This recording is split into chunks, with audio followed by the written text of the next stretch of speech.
경기도 한 사찰에서요. 정말 충격적 일이 발생했습니다. 그 얘기를 해보도록 하겠습니다. 안진용 기자님. 네, 어제 오후 6시 50분쯤 경기 안성시 칠장사에서 화재가 발생했습니다.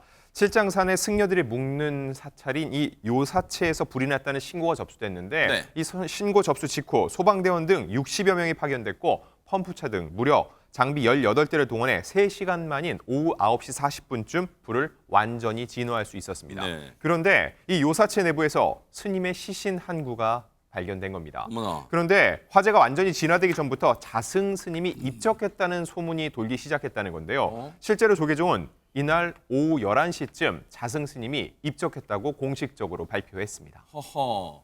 지금 구체적인 사망 경위에 대한 수사가 좀 굉장히 필요한 상황으로 보이는 것이 여러 가지 지금 의문점이 아직까지는 많이 남아있는 상황입니다. 네. 그런데 화재 현장 인근에서 자승 스님 차량이 발견이 됐는데 거기서 두 쪽 분량의 메모가 발견이 됐어요. 이거를 지금 일단은 유서로 추정하고 있기는 합니다만 이 자승 스님이 직접 쓴 것인지는 좀 확인이 필요해 보이고요. 어쨌든 이 칠장사 주지 스님을 향해서 이곳에서 세연을 끝내게 돼서, 그러니까 세속과의 인연을 끝내게 돼서 민폐가 많다. 이 건물은 상좌들이 복원할 거다. 이 상좌들이라고 하는 것은 불도를 닦는 사람들을 얘기를 하거든요. 그래요? 그러니까 다른 스님들이 복원해 줄 겁니다. 이런 취지인 거죠. 네. 그리고 미안하고 고맙다라는 내용과 경찰들한테는 검시할 필요가 없다. 내가 스스로 인연을 달리할 뿐인데 CCTV에 다 녹화가 돼 있으니 번거롭게 하지 말길 부탁한다. 이런 내용이 담겨 있는 것으로 알려지고 있습니다. 세상에. 자승 스님 같은 경우는 불교계의 큰 별이라고 할 수 있거든요. 아. 올해로 세수 69세로 입적을 하셨는데 스님이 뭐 춘천 태생이세요. 그 1972년도에 출가를 해서 조계종 33대, 34대 총무원장을 했어요. 총무원장이라고 하는 직책이 대단히 중요한 직책이고요. 네. 조계종을 대표하는 업무를 하는데 그리고 나서 2002년, 2010년, 2011년 남북 불교 교류 대표단으로 또 북한을 방문도 하셨었습니다. 그 정도로 여러 가지 활동을 하셨고요. 네. 그리고 전국 교구 본사별로 청년층을 대상으로 한 전법 캠페인을 벌리는 등 강연 활동도 활발하게 하셨어요. 그런 분이신데 이렇게 갑자기 이런 일을 당하고 나니까 많은 사람들이 의문을 갖는 것이 스님이 그동안 했던 여러 가지 행적을 봤을 때 극단적인 선택을 할 이유가 없다. 그래서 지금 그 조계종단 내부에서도 입적에 대해서 상당히 좀 여러 가지 의문이 있는 거 아니냐 이런 얘기들이 좀 돌고 있는 상황이다. 네. 이렇게 말씀드릴 수 있을 것 같습니다. 우리 종도들과 국민들의 참담한 마음을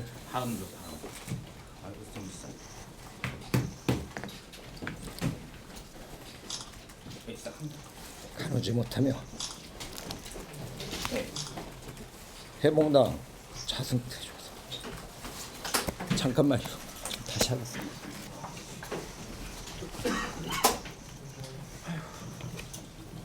어제 오후 6시 50분 경기도 안성 칠장사에서 발생한 화재로 인해 해봉당 자승대종사께서 세수 69세로 원적에 드셨습니다.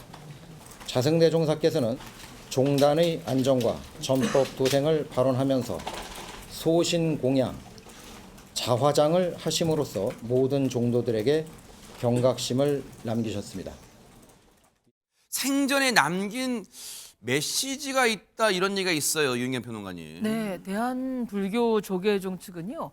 자승 스님이 타의가 아니라 자신의 선택에 의해서 불교에서 자기 몸을 태워서 부처 앞에 바치는 소신 공양을 했다고 이제 공식 발표했습니다.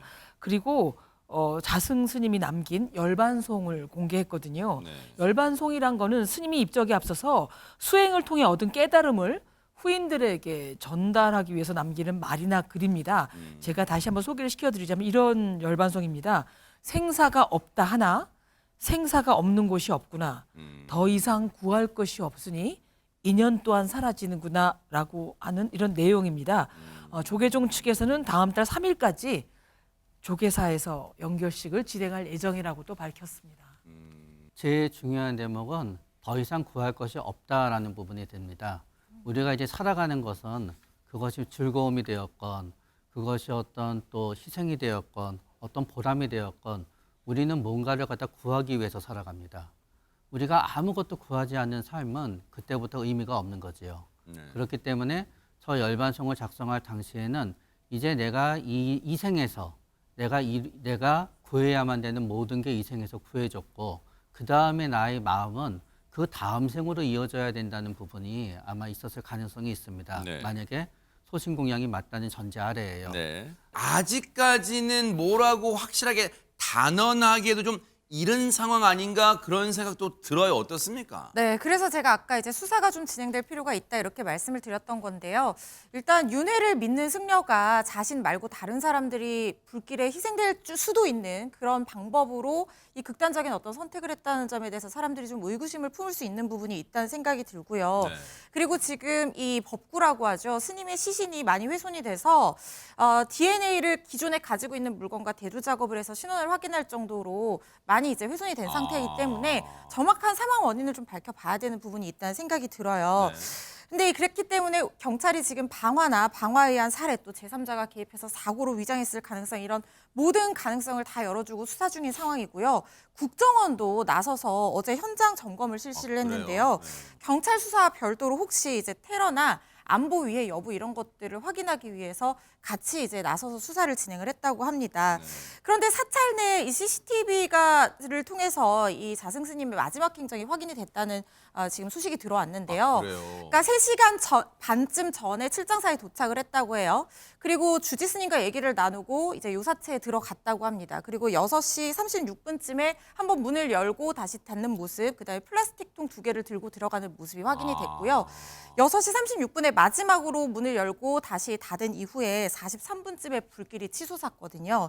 그래서 이런 것들을 종합적으로 봤을 때는 불이 또 비교적 이른 시간대에 났는데 자력으로 대피하지 못했고 그다음에 아까 말씀드린 메모까지 다 종합적으로 봤을 때는 정말로 우리가 생각하는 그 극단적인 선택의 가능성 이런 것들도 배제를 할 수 없는 상황이기 때문에 이런 것들 다 모든 가능성 열어두고 수사를 한다고 하고요. 차량 내에서 나온 메모에 대한 필적 감정도 진행할 예정이라고 합니다.